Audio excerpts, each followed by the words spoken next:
reminding in terms of technical logistics. So please make sure you mute your microphone and click on the unmute button when only you are speaking, especially if you are a speaker. You can send private chat and also react to the conversation by giving also your point of view by using the chat.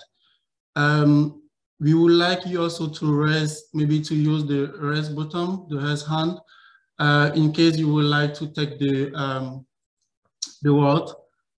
At the same time, we would like you to don't interrupt the speaker when they are speaking, please. I think it will be my job today. So let's start. Hello, everyone. I'm Charles Emezesi. Actually, I'm a student at the International Space University. I'm from Cameroon. My background is environmental and industrial risk management engineer. I'm here with Kimberly. Later will introduce later, please. So we are all together to talk about the topic period and roadmap for the development of space industry in francophone and lusophone African countries.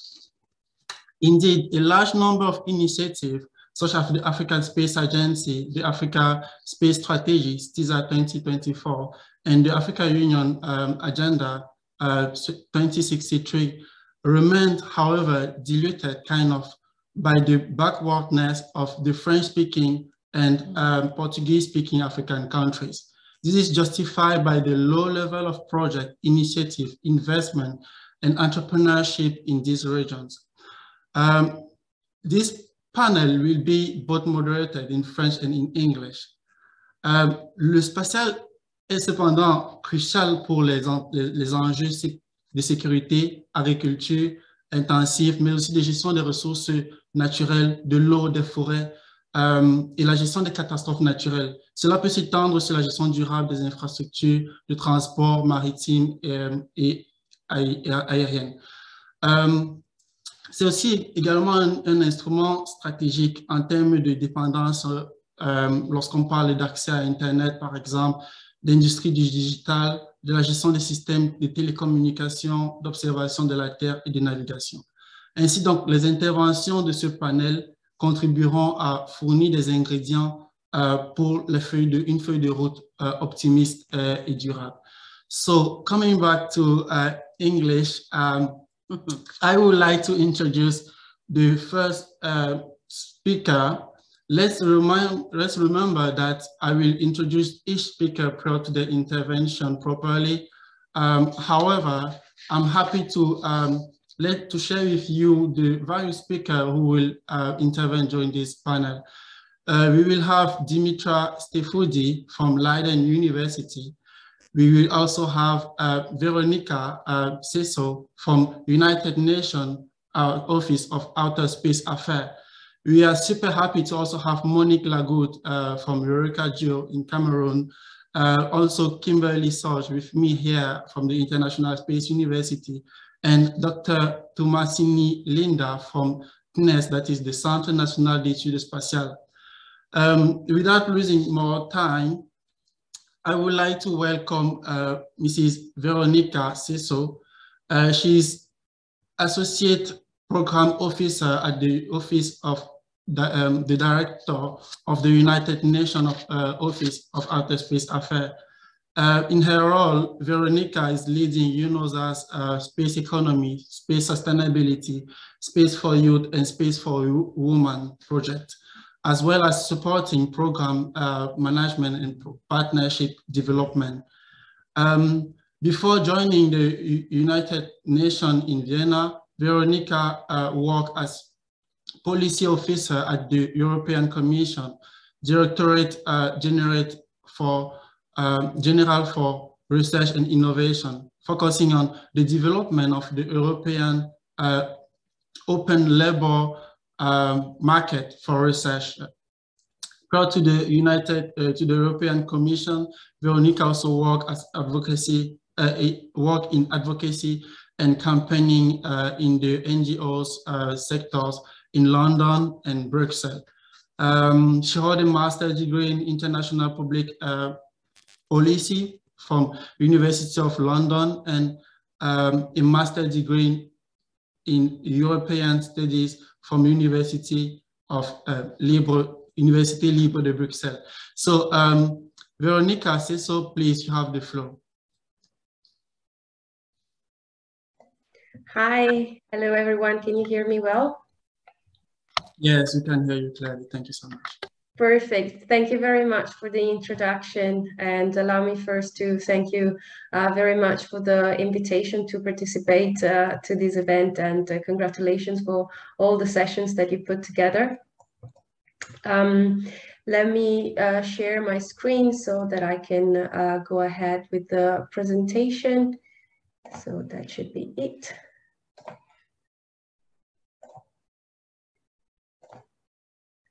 Can you see it? Yes, you can see that. Thank you so much. So very clear. Okay. Actually, it is in the presentation mode, so maybe you can. It's always.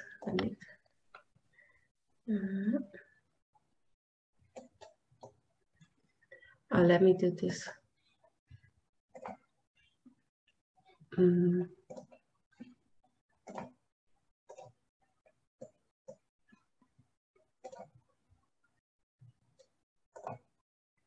Is that okay now?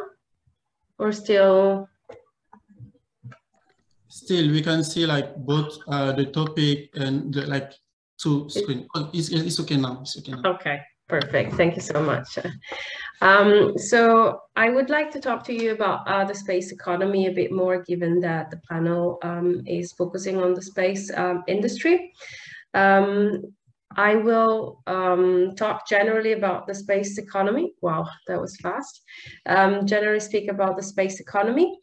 I would introduce you the UNUSA Space Economy Initiative, and then I'd like to focus on our latest event related to space economy, Africa in Focus, which is an event we did last year.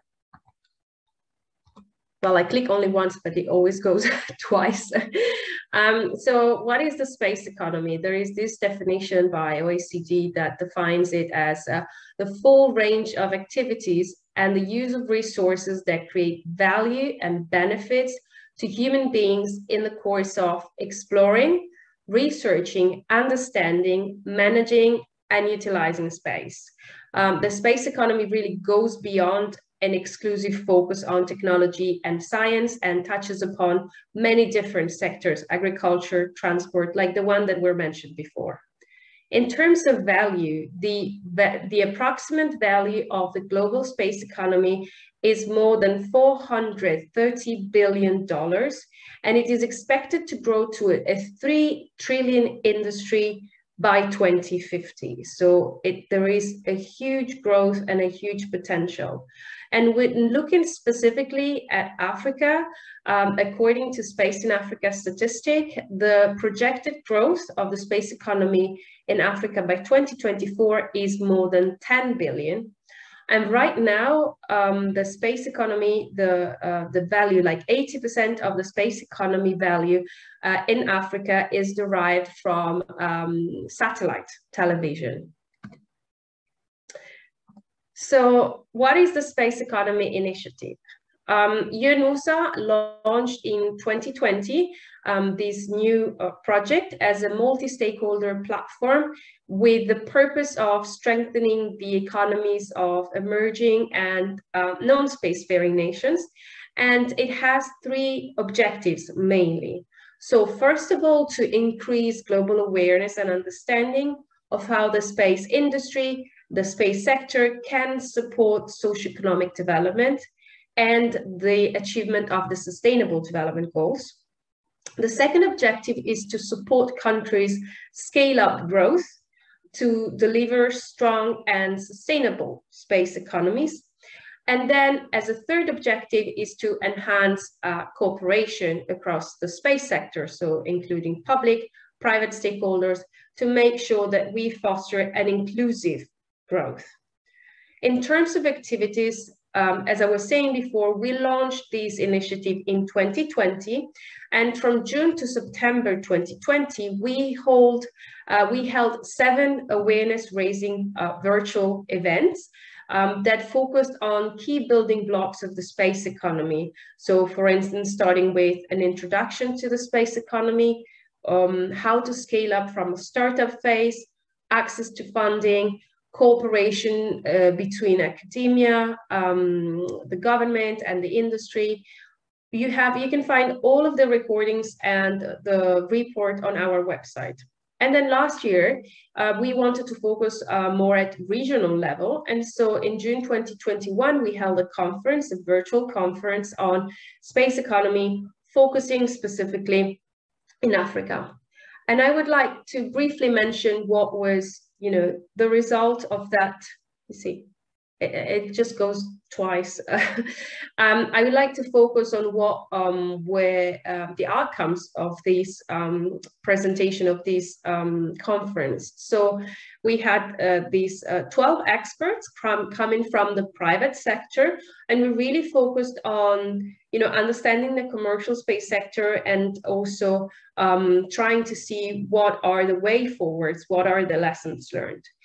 And some of the elements, most of the elements that we saw here, in relation to the African continent, and I know this event is mainly related to Portuguese and French-speaking countries, but this is like, let's say, has a global overview, at regional overview in Africa. And some of these elements are, it's not just Africa, but it's actually a global, are global elements. But it's clear that in Africa, there is untapped potential for the space industry, and there is an increase in demand for services related to space. It is mainly driven by the downstream market, especially there is a huge focus on agriculture. A lot of these companies are working, that provide space-enabled services, are working on agriculture, but also other sectors, like also more recently due to the pandemic, education, health, as well as energy and transport, just to make a few examples. So, in terms of upstream activities, the infrastructures are still limited except for a few countries. But given the growth of the downstream market, this is actually driving the upstream sector forward. So it is something that is there and it's growing. What are the challenges that were identified? So one of the most important challenges is the lack of understanding of the space sector and its benefits. And here it's about the population, the audience, understanding, why is space important for me? Like, it's so distant from me. So it's something at general level with the general audience, public population, as well as investors themselves. They don't necessarily understand how the space sector work and what are the elements that they need to consider when making investments. This is a challenge. Another challenge is that sometimes it's difficult, it's not, the work that is done does not necessarily focus on the end users and on the local market. So it is difficult to focus on the local needs. And in some cases, I remember one of the companies saying, we did research on the end users to understand if we were providing the right services, and the reply was no. So this is a challenge. Finding people with the right skills and retaining talents, this is also something that is important, to have the right skills, actually the people with the right skills that are able and have the expertise to do work related to space services. Attract funding and investments. As I was saying, this is something that is crucial to make sure that the startup company first can start and then can actually be sustainable over time. And then a one-size-fits-all approach does not work, because of course, each country and each country has its own characteristics. And of course, with this comes, it's important to make sure that interventions are tailored to the context of that specific country. And so in terms of lessons learned and what to do forward, some of the main elements that were highlighted during the event was to know the local environment and the end users, to conduct research on the trends and the market, because often, like not often, but some companies have the advanced technology and want to focus on this technology, but it's not enough. It is important that that technology replies and complies with the needs of the end users at local level. A second element is to be in touch with stakeholders, public and private, and to build a network in the sector to advance the business. This is something that is common knowledge, I would say. It's for many different sectors, not just the space one, but it's very, very important to make sure also that you get in touch with the government, understand how things are done in the space sector, also at national level, and have a full picture. Increase capacity building to foster talents. There were some of the elements that were mentioned during the event were Pan-African space programs that would really foster talents and build the local expertise and promote local entrepreneurship. So by increasing capacity building dedicated to young people, for instance, that would definitely increase the capacity of different African nations. Increase access to funding and investment. And here the public-private partnerships were indicated as something that is quite successful. But of course, there needs to be institutional support for startup and companies. So in some cases, I'm aware, like, you know, in some countries or in some like regional space agencies, there is a lot of focus on providing funding at the very early stage of a space company. And this is something that can support developing the sector further.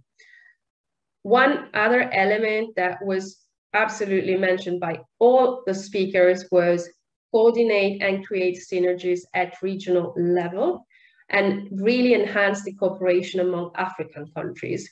And this is something that has been happening. So with the creation of the African Space Agency, space policy, so it is going in the right direction, and it needs, you know, to make sure that this coordination and cooperation is supported further. And then the last element is raise awareness about the opportunities of space. As I was saying before, a lot of people don't necessarily understand how they can benefit from space and how they daily benefit from it. So it is important to make them aware with targeted campaigns or, for instance, lectures in educational institutions, schools, universities, and so on.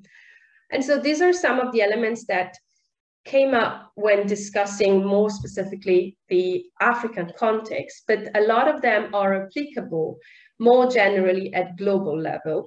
And thanks to our work on the space economy and the events that we had, we actually identified some key elements for a thriving space economy. And so, like, from an institutional level, governmental level, it is important that a country has a national space strategy and a clear roadmap to implement its strategy and its policy. There needs to be a governance framework of policies, regulations, and legislation.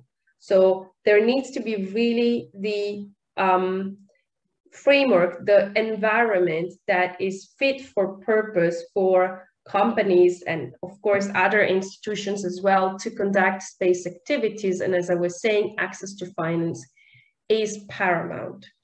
Strong and open partnerships, relations between government, industry, and academia, with the academia training and providing skills let's say preparing the workforce in the space sector, the government providing funding and regulations, and the industry as, you know, the manufacturers. So really this tripartite cooperation. as was mentioning as well before, the awareness raising and outreach on the value of space, enhancing capacity building. This is something that I mentioned before as well. And then another key element that came up during our focus on the space economy is space sustainability.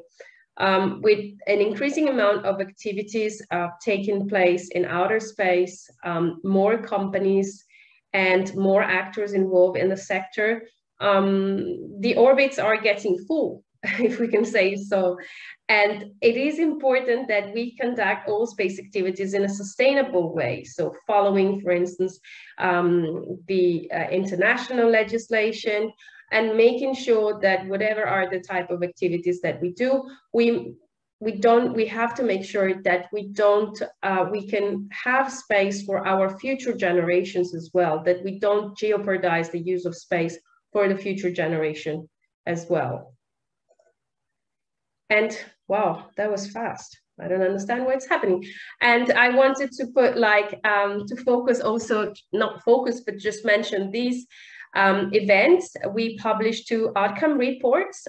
So the one on the left is the 2020 outcome report, focusing on the 7 events, and the one on the right instead is the 2021 insight reports, focusing on the Africa in Focus virtual conference. So they are online, available on our Space Economy website, on our UNUSA website in the Space Economy section. And on our YouTube channel, you can find all the recordings of the different events. And then before I conclude, just 2 more elements that I would like to mention. So Space Economy Initiative, so far, we focused on awareness raising events, the one that I described below. But our ambition is also to go ahead and do capacity building. And here would be trying to provide training courses and capacity building activities and advisory services to member states. So really supporting governments in developing their space economy through a series of through research, workshops, and evaluation and recommendation reports. And then also focusing on developing some e-learning material related to the space economy. And last but not least, just to inform you, so this is actually an initiative that is first of its kind at a level of the United Nations. And it's really aiming at providing this global platform for practitioners, linking those practitioners from established and emerging space economies to make sure that there is this transfer of knowledge and expertise. And we truly believe that the development of space economies is important and can play a huge role in sustainable global socio-economic development. And it needs to be, and if we go ahead in this way, we have to make sure that we do it in a responsible and sustainable way. And last but not least, UNUSA is always seeking for new partnership opportunities with member states, NGOs, the private sector, research institutions, universities. And so if you would like to learn more about our initiative and work with us, please do not hesitate to send me a message. My email is there. And with this, I'd like to finish and thank you very much for your time, and I'll leave the floor to our colleagues. Thank you very much, Veronica. That was wonderful. And yeah, we learned a lot. We understood the scope and the opportunities, but also the challenges. I would like to introduce very quickly, because we don't have a lot of time, Kimberly, to also go a little bit deeply into the challenges that you just mentioned. So Kimberly is actually doing the Master of Space Study. She had more than 20 years working as a senior relationship manager for US government and companies. She also worked in and live in several countries and continents, including Africa, Middle East, Asia, and Europe. Actually, I would like to quickly ask you, Kimberly, based on your experience working in several African countries and projects, do you see a need of democratizing the space, I would say, sector, industrial technologies, or also sciences? Should we also be looking at lack of leadership, maybe a lack of vision, lack of factors, rather than corruption that are always in front of the same mindset of various stakeholders? What do you think about that? Hi, good day, everyone. I'm sure some of you are in the morning and then some of you in the afternoon. We are here in France right now, so we're in the afternoon, so good afternoon to everyone. Thank you, Charles, for that introduction. I appreciate it. I want to say welcome to everyone. Thank you for allowing me to sit in. As Charles said, I came from the US government, where I handled relationships for the US government for over 20 years, working all over the world. One of the challenges that Charles and I have actually spoken about, and one of the reasons I came back to get an education to return to the space sector, was because of this issue, as Charles has mentioned, about the lack of opportunity that is presented to everyone. The democratization, as Charles refers to it, to me means opportunity for everyone. Opening the opportunity to be involved in the space sector in various aspects. And the space sector consists of a lot of different components that not everybody understands. So part of that is bringing the opportunity, simplifying the process, simplifying the characterizations of space. You know, Veronica spoke about downstream activities that are being utilized primarily in Africa. And if you talk to the general population, of course, they will have absolutely no idea what you're talking about. So part of it is simplifying that process. And the other part is finding the right people that have the interest. But part of that is you have to be able to educate them initially to show and determine what their interests might be.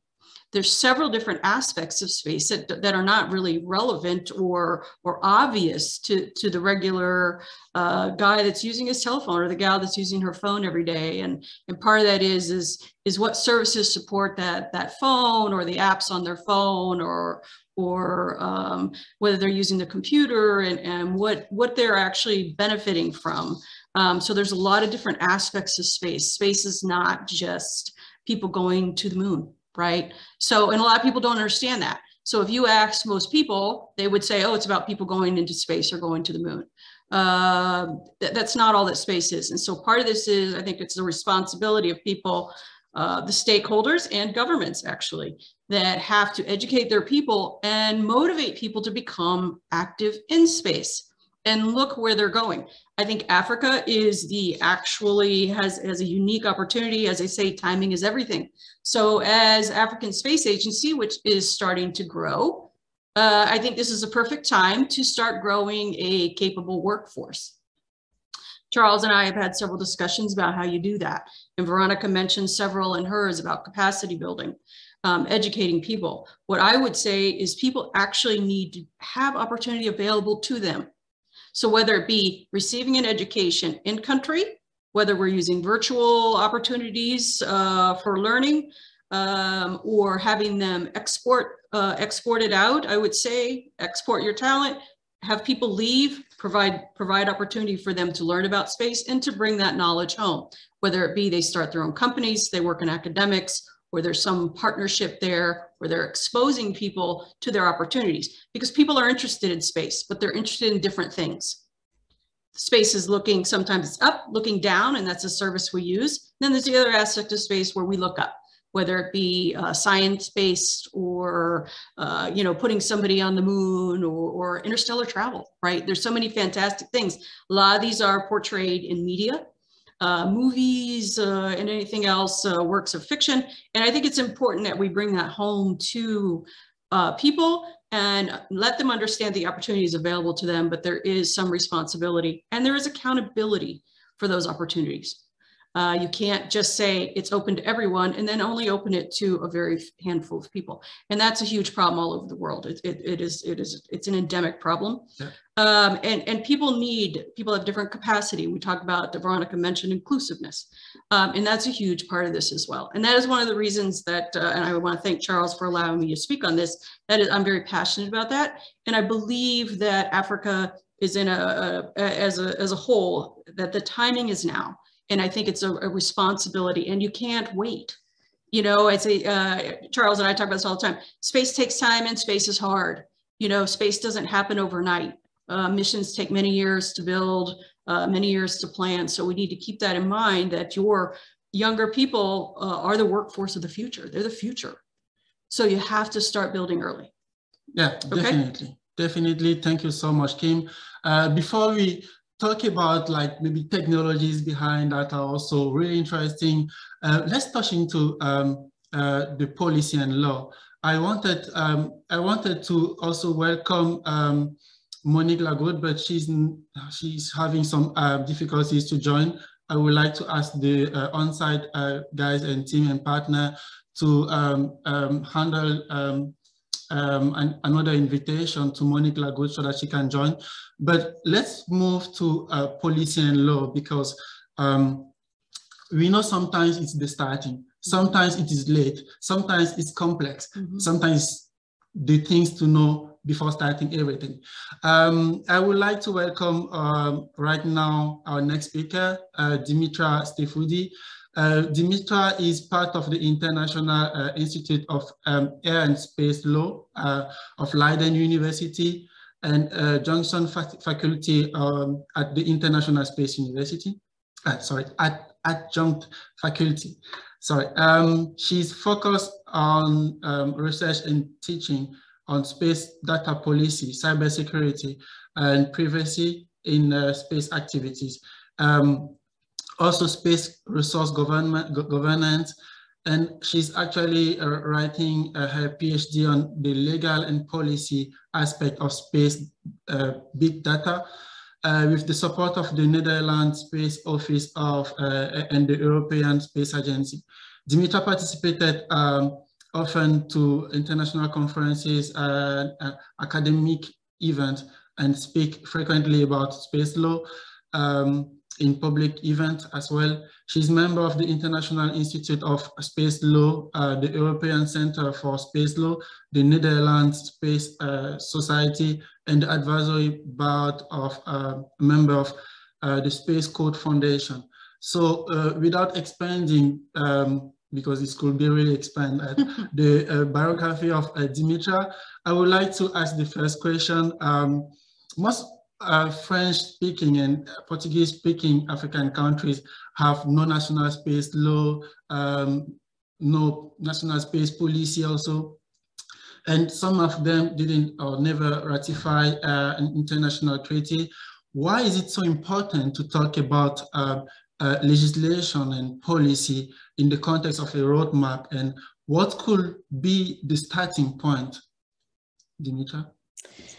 Thank you very much for the introduction and for the interesting question. Good morning and good afternoon to everyone. I would like to start perhaps from policy before we go to law, because policy is what is often driving law, what is leading us to adopt new regulations. And by policy, I mean some strategy, some goal setting regarding what a country or a group of countries would like to do. That shapes the decisions on whether a country wants to adopt a new legislation or be part of international space treaties by signing and ratifying them. So it is important to have this in place to understand that it is essential to be part of the international legal framework on space activities, and based on that, set out certain priorities as to how to achieve that. For example, by deciding the type of law that the country would like to adopt, and also the content of this legislation, which consequently brings us to the legislation. Of course, the most important reason to have regulations for space law is because they do guarantee the sustainable development of space activities. Of course, most of them impose certain limitations, but especially because the space sector is risky, it's very international with many countries cooperating, we have a lot of new activities. It's important to also have certain barriers that facilitate at the same time those space activities and really guarantee that we keep doing these activities sustainably in the future. So I would say that's the main reason why we should have laws. As to what laws we should have and how countries that do not have those laws yet should proceed, Of course, the international framework that is already in place with the 5 treaties adopted by the UN would be a good starting point, ratifying the ones that they haven't, because this would make any country part of this uniform legal system. So every country would conduct space activities according to similar rules, but will also bring, and perhaps that's most important, would also allow countries to have a more visible role in those international fora that do discuss these treaties, the UN Committee on the Peaceful Use of Outer Space, for example, where spacefaring countries can share their experiences and can have a more visible role there, which of course would help them in the future, if there's a new legal framework, to also share their own policies and priorities and be part of it more actively. As far as national regulation is concerned, it definitely signifies that the country is taking space activities seriously and of course would like to promote them. The countries that are adopting national laws lately, because in the past 5-10 years we have been seeing more and more countries reviewing their laws or adopting new laws, they manage, and perhaps they also do that, in order to attract investment from their own country or from foreign countries. And this is because legal certainty is really important, especially when you set up a new space activity, to know that there is a framework in place, and having a national law or abiding by the international treaties, of course, facilitates that. And if I remember well, you also asked a very interesting question: what should be the starting point of all of this? And in case I have not convinced you that law is really very important, because it's offering benefits, of course, despite the limitations, is to understand what we can gain from space activities. So really the many, many benefits, and not only economical, scientific, technological, social benefits.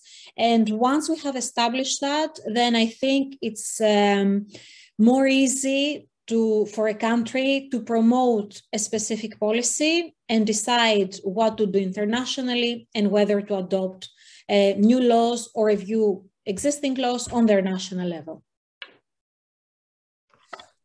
Fantastic. That is genial. That is wonderful. Mm-hmm. Thank you very much, Dimitra. Now that we understood much more about like the policy, let's talk about like technology and also the partnership. Maybe I will switch in French now. Ok, donc notre prochaine intervenante, c'est Dr. Linda Tomasini du Centre national d'études spatiales du CNES, qui est l'agence spatiale française de France. Linda est experte en application spatiale à l'international. Elle a eu un diplôme de Stanford University, si je ne me trompe. Elle a une expertise en remote sensing,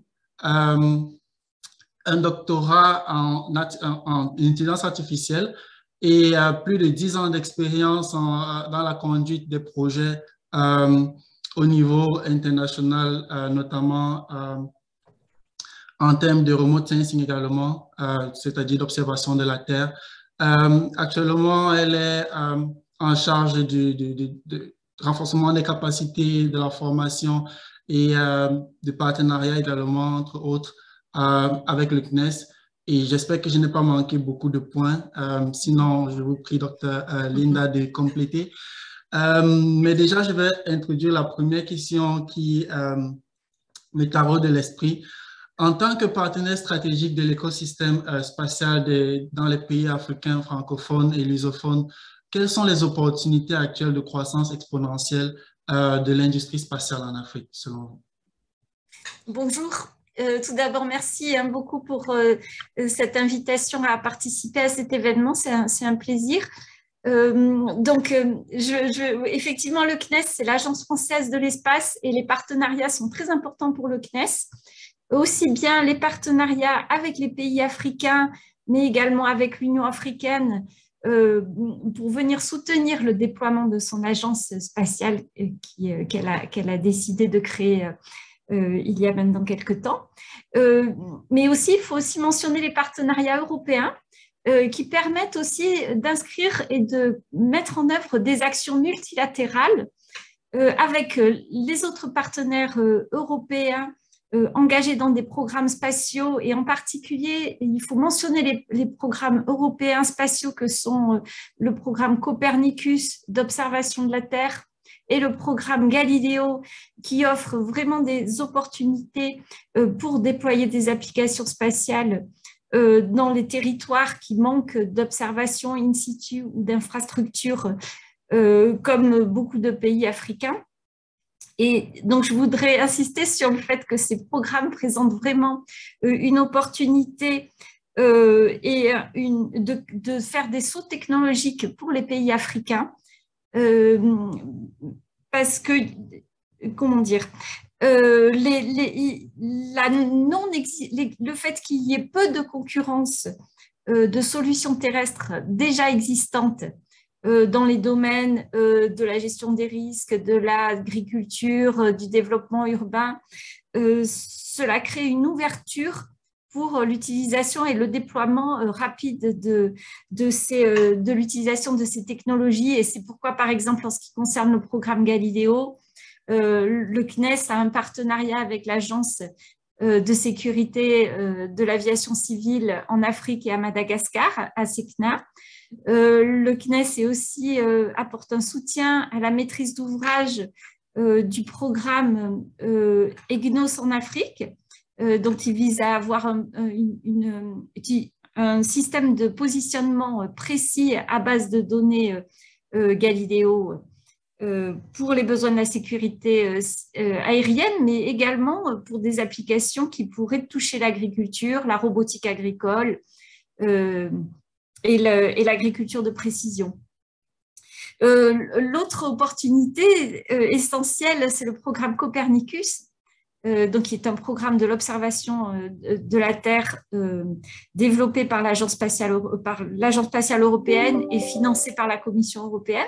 Donc, ce programme, il offre toute une panoplie de capteurs dans plusieurs longueurs d'onde, des capteurs optiques, des capteurs radars qui permettent de voir au travers des nuages, des capteurs aussi de mesure de la hauteur des fleuves et des rivières. Et dans ce cadre de l'utilisation des données Copernicus, le CNES a fait une proposition d'action conjointe avec plusieurs partenaires européens, l'Agence spatiale du Portugal, l'Agence spatiale italienne, une dizaine de partenaires européens, qui va permettre de mettre en œuvre un programme de formation de formateurs africains dans les 3 langues, français, portugais et anglais, à l'utilisation de ces données Copernicus pour des thématiques d'intérêt pour chacun des pays. Donc, l'objectif, c'est de déployer cette action à partir de cette année pour une durée de 2 ans. Et elle va être à destination d'une quinzaine de pays africains, dont la République démocratique du Congo, le Cameroun, en partenariat aussi avec Eureka Geo certainement, le Bénin, le Maroc, la Tanzanie, l'Éthiopie, Madagascar et évidemment les pays lusophones aussi, grâce à l'implication de l'Agence spatiale du Portugal dans cette action, et également du centre Air Center, qui est un centre basé aux Açores et qui permet et qui s'intéresse à tout ce qui est aux pays qui bordent l'Atlantique. Voilà, donc c'est une action multilatérale soutenue par l'Europe, et on espère qu'elle permettra de soutenir le développement des applications spatiales à base de données Copernicus en Afrique. Formidable. Merci beaucoup, Dr. Linda. So I will not really summarize all of that because it will take almost the same time. I will just mention key points that Dr. Linda mentioned, like multilateral partnership, and I think we will follow with others' question for partnership with UNOSA. She mentioned the program Copernicus and Galileo that we all know with a lot of data that for some of them are open source, and that can rapidly increase the partnership and the investment, entrepreneurship, and others end users application. She also mentioned the competitivity and the we see the challenge within the companies that are kind of lacking now, but that are also an opportunity for an exponential growth. And the last point was the coming training of trainers in partnership with a lot of institutions, European mostly, including the Portuguese Space Agency, the European Union and others partner, in order to increase or improve the awareness, capacity building, and much more. Okay, we are talking about partnership now, and I would like to ask this question to Veronica, because that is also something I would like to know more, and I didn't really so exactly or specifically within the presentation. What are the UNOSA's activities that foster the development of the space sector? Because I know that you have a lot of capacity building activities in some of the African countries. Maybe you can name a few of them. Thank you. Thank you, Charzeme. Yes, indeed, UNOSA is conducting several activities for capacity building, and I believe this really fits well with what we are discussing actually, and with what the previous speakers were also saying. So I would say, like, we have at UNOSA, we have this Access to Space for All initiative. And basically through this initiative, we provide several opportunities for hands-on experiments. And here, for instance, experiments in hypergravity, microgravity, developing satellites. And so basically we usually open some calls for applications for each of these opportunities. And we have different teams from different countries all over the globe applying for these opportunities. Allow me to give you an example. For instance, UNOSA has a partnership with the Japanese Space Agency, JAXA. Now for a while, I believe it's more than 4 years right now. And basically, we have each year, we open this announcement of opportunity. Basically, we ask member states, organizations to send their applications. And if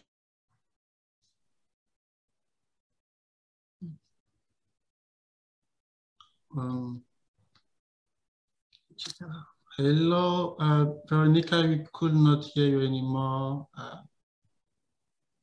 Can you hear me now? Okay, yeah. Welcome. Okay, I'm sorry. Yeah. So I was saying, with this partnership, the organization, the institution that wins the opportunity has the chance to deploy a CubeSat from the Japanese space, from the International Space Station.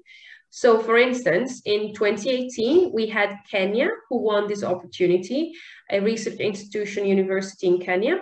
They built the small CubeSat, and then they worked with Japanese engineers at the space agency to finalize it.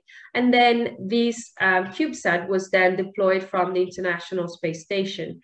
And through this type of hands-on opportunities, these different students and researchers in Kenya were able to develop their capacity to work on space technologies, and in this case, build a CubeSat.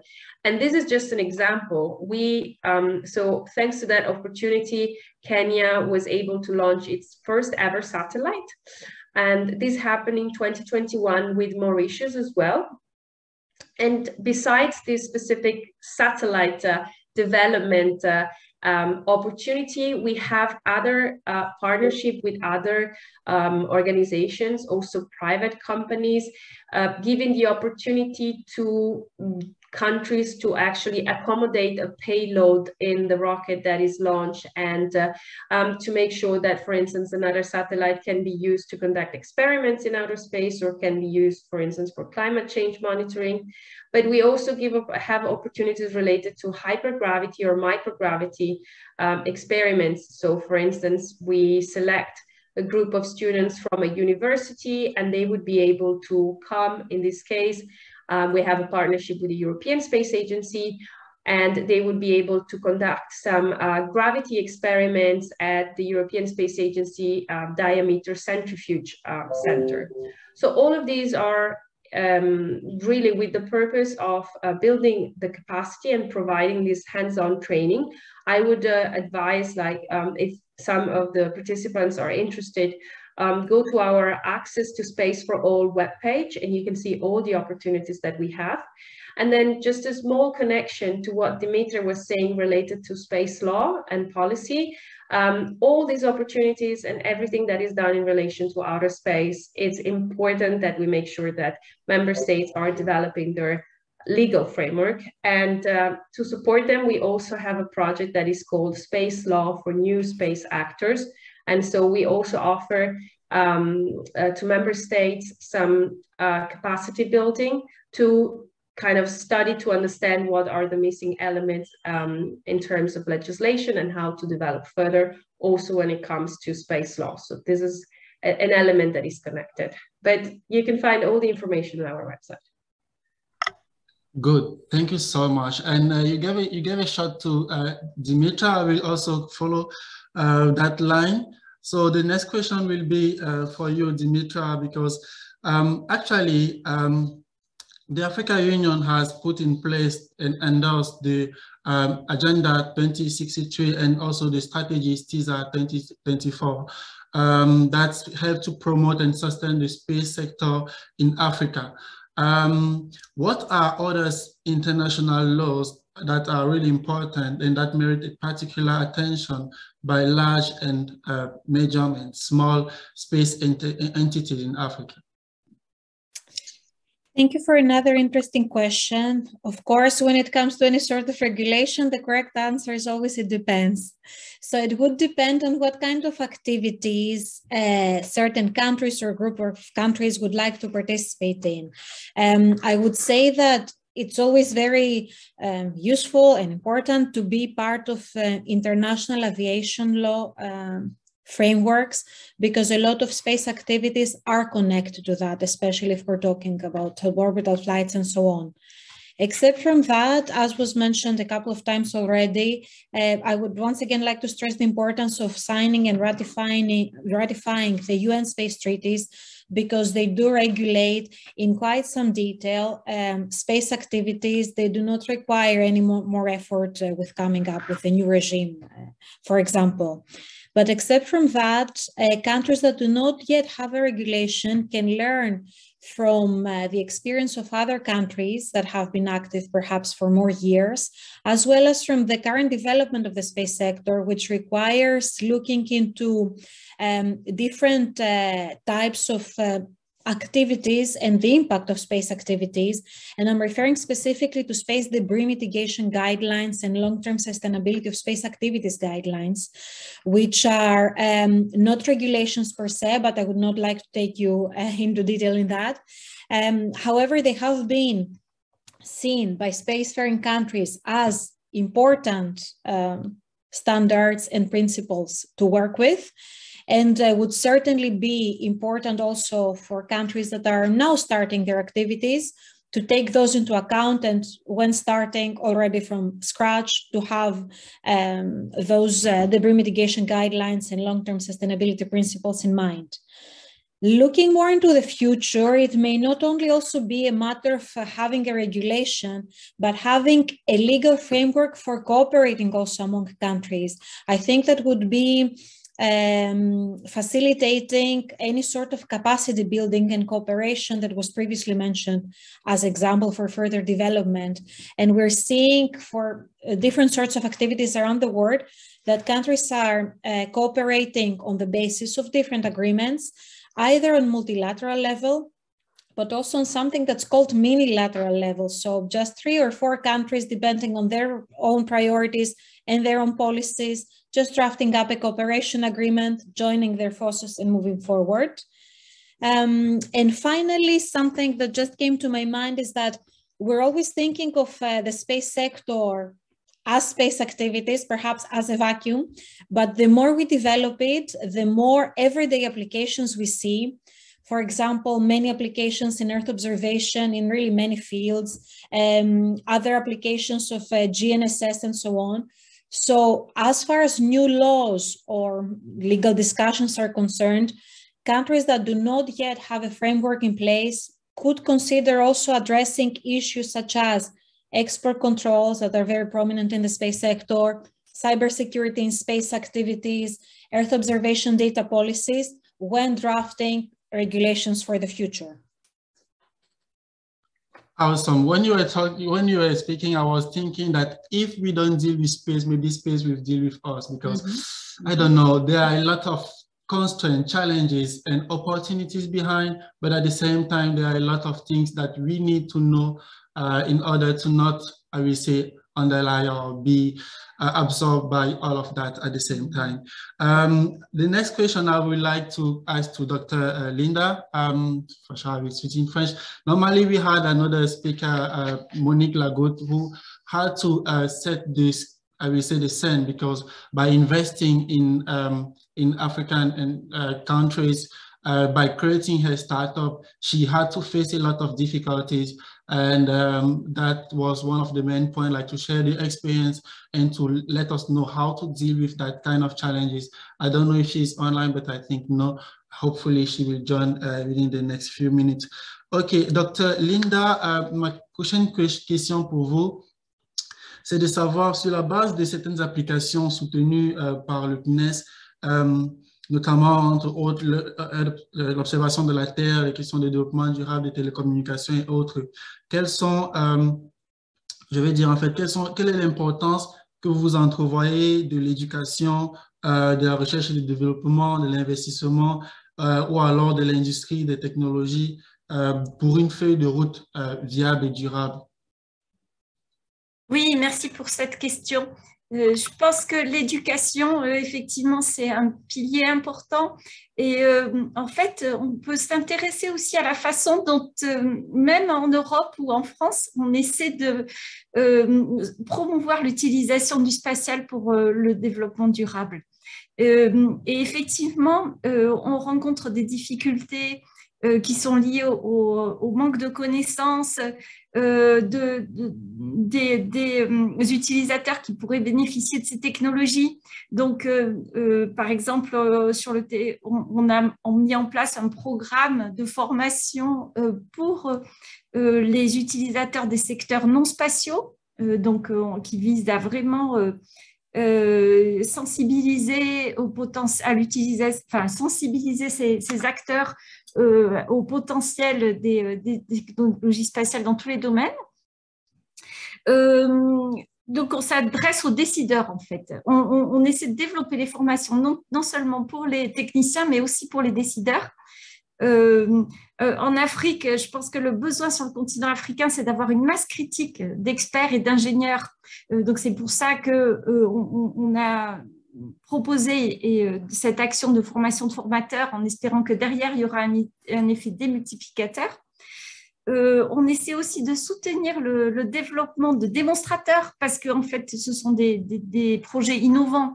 Donc, il y a besoin aussi de faire la preuve de l'intérêt de ces projets. Donc, par exemple, on a monté un projet qui s'appelle l'Observatoire spatial du climat et qui vise à soutenir l'utilisation des données d'observation de la Terre pour l'adaptation au changement climatique dans beaucoup de domaines, que ce soit l'agriculture, la gestion des risques. Et donc, on soutient ce programme dans lequel il y a un portefeuille de projets, des projets qui sont menés aussi en partenariat avec des acteurs africains sur le territoire africain, sur le Tchad, le Sénégal, sur des thématiques d'érosion côtière. Et donc, on pense que ce qui est important, en fait, c'est la mise en connexion de plusieurs écosystèmes, la mise en connexion des acteurs qui proviennent de plusieurs domaines. Et donc, au travers de ce programme, on vise vraiment à soutenir des consortiums qui vont tester des solutions innovantes pour répondre à ces défis. Merci beaucoup, Dr. Linda. S'il vous plaît, ne partez pas. C'est vrai que l'on est en retard, mais on ne va pas excéder 10 minutes de retard, je l'espère. Rapidement, please, Kimberly, I will not summarize everything that Dr. Linda said. She talked about like investment, partnership, capacity building again, and entrepreneurship in general, and some of the initiatives that they're supporting. One question that I have for you, maybe in 2 or 3 minutes maximum, is space is growing rapidly thanks to on-orbit services, space exploration, space tourism, space mining, a lot of things that are really far from the reality of Africa for now. What could be the attribute or the requirement for a potential roadmap for building a competitive and robust space industry from your perspective? Thank you for that question, Charles. Building on, I think, what everybody has provided with the panel today, and it's about opportunity, and it's about being able to tap into the potential of the people. Space is really big, and there's a potential for a lot of people to participate in the various aspects of space. Again, space is not just going to the moon. There are so many different aspects of it. And I think providing the opportunity for people to understand, the students, young people, whoever wants to participate, where they could potentially fit in. But part of it is you have to establish the capability, and like we talked about before, simplifying access to space. Let them understand, let people understand, whether it be in school or through social media or some of the other avenues available, is to make those opportunities available and have people become interested. And once they have a passion, as I think everybody that sits on this panel and that we know, is they are passionate about different aspects of space. And when you're passionate about something, going to work is not work, right? You love your job, you love everything that you do. So it's about igniting that passion. And part of it is simply providing the opportunity for them to learn and what is available out there. And then people follow their interest. And I think actually, again, I can't reiterate enough that this is the time to get people involved and at any aspect of their career, wherever, but the workforce is there, the workforce is available technically, whether it be science, technically, on-orbit services, robotics, space exploration, so many different aspects. Making people aware that the opportunities are there is the first step. Thank you so much. And I will also follow up with, you talk about like economy, business. Veronica, I have a last question maybe for you is, one of the most important challenges that the space industry is facing now is linked to sustainability. And actually, you have a lot of undergoing a project on sustainability of outer space in connection to space economy.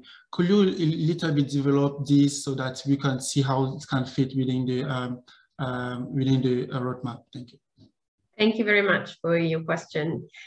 Here again, like thinking about what Dimitra was talking about, space law and space debris mitigation guidelines, the long-term sustainability guidelines.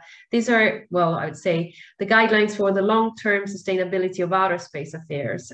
These are really important instruments that have been agreed at international level to guide member states in developing measures to make space activities sustainable. So it is important that member states raise awareness about these guidelines, for instance, and they actually put in place some of these measures. Allow me to give you an example on the guidelines for the long-term sustainability of outer space activities.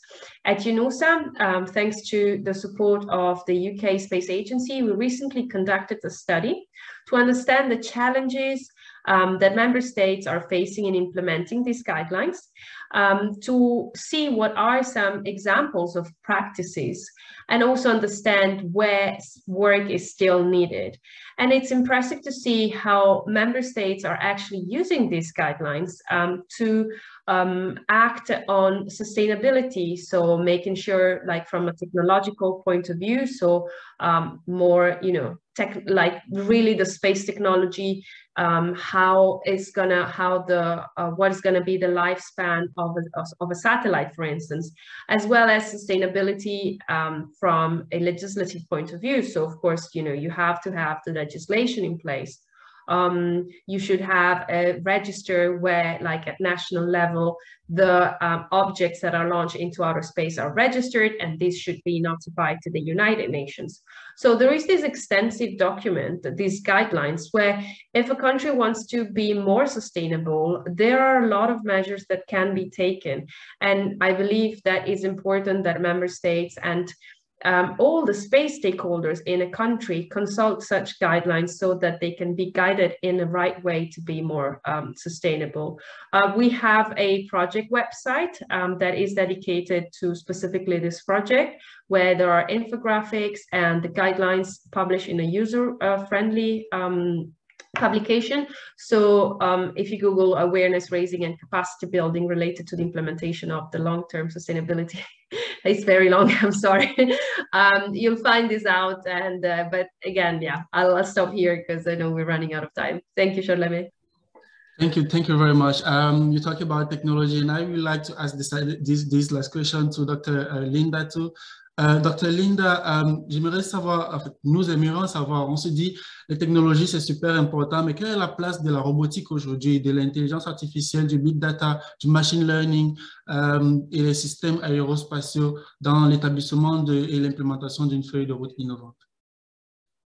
Oui, c'est une question très pertinente. Hein.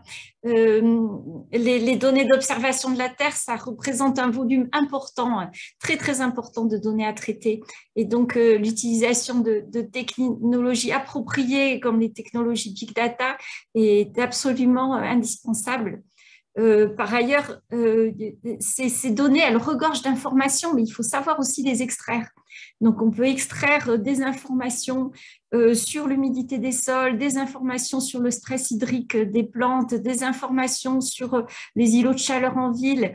Et l'utilisation des techniques d'intelligence artificielle apporte vraiment une plus-value pour aussi automatiser l'extraction de ces informations et la production de services de façon la plus automatique possible. Évidemment, c'est difficile de remplacer l'expertise en photo-interprétation, l'expertise humaine, mais quand on est face à un tel volume d'informations, il faut utiliser vraiment des technologies innovantes et efficaces comme les technologies d'intelligence artificielle pour faire en sorte que ces services soient les plus opérationnels possibles.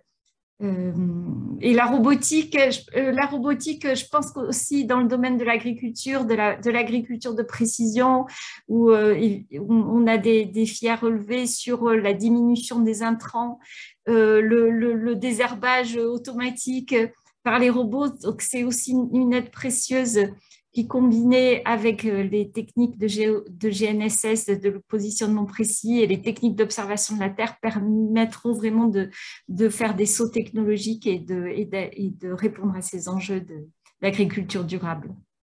Formidable. Thank you very much. So I could not really summarize these also because of the time constraint. I would like to invite all the speakers to maybe turn on the camera for a quick picture, like a family picture. In the meantime, I would like to convey you or to invite you to join the Space in Africa conference that will be hosted in 3 days in Kenya, if I'm not wrong. Monique Lagoud, who was supposed to also be speaker, she had some technical issues, unfortunately. She will be also joining some of the panel, so I would like to invite you to also listen to her because she managed to grow in a very interesting startup in a challenging environment.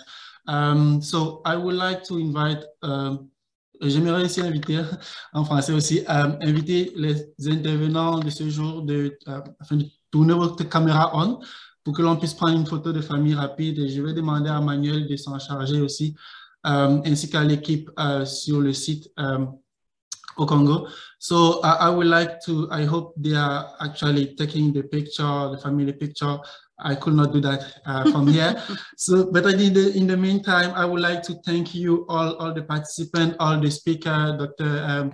Mrs. Dimitra, Mrs. Veronica, Mrs. Monique. Unfortunately, she had a lot of technical issues. I was checking some of the emails so far. Mr. Kimberly, thank you very much for your time. Dr. Tomasini, I was more than lucky and happy to host you today. So thank you very much to all the organizers also and all the various stakeholders. I will not take much more of your time. I would like to apologize for the delay. Thank you once again for your time and consideration and also involvement and support to this program and event. And we hope to have your support for the coming initiative and project in order to really push the right button to exponentially contribute to the growing of African space industry, not only the francophone and lusophone, but starting from there to reach the level that the others actually have. Thank you very much, and I wish you all the best. Have a very nice day, end of the day and beginning of the day, depending on where you are. Goodbye and ciao. Thank you very much. Thank you. Thank you. Thank you very much. Merci beaucoup. Au revoir à tout le monde. Merci. OK. Au revoir. Merci, au revoir. Bonne journée, Dr. Mina.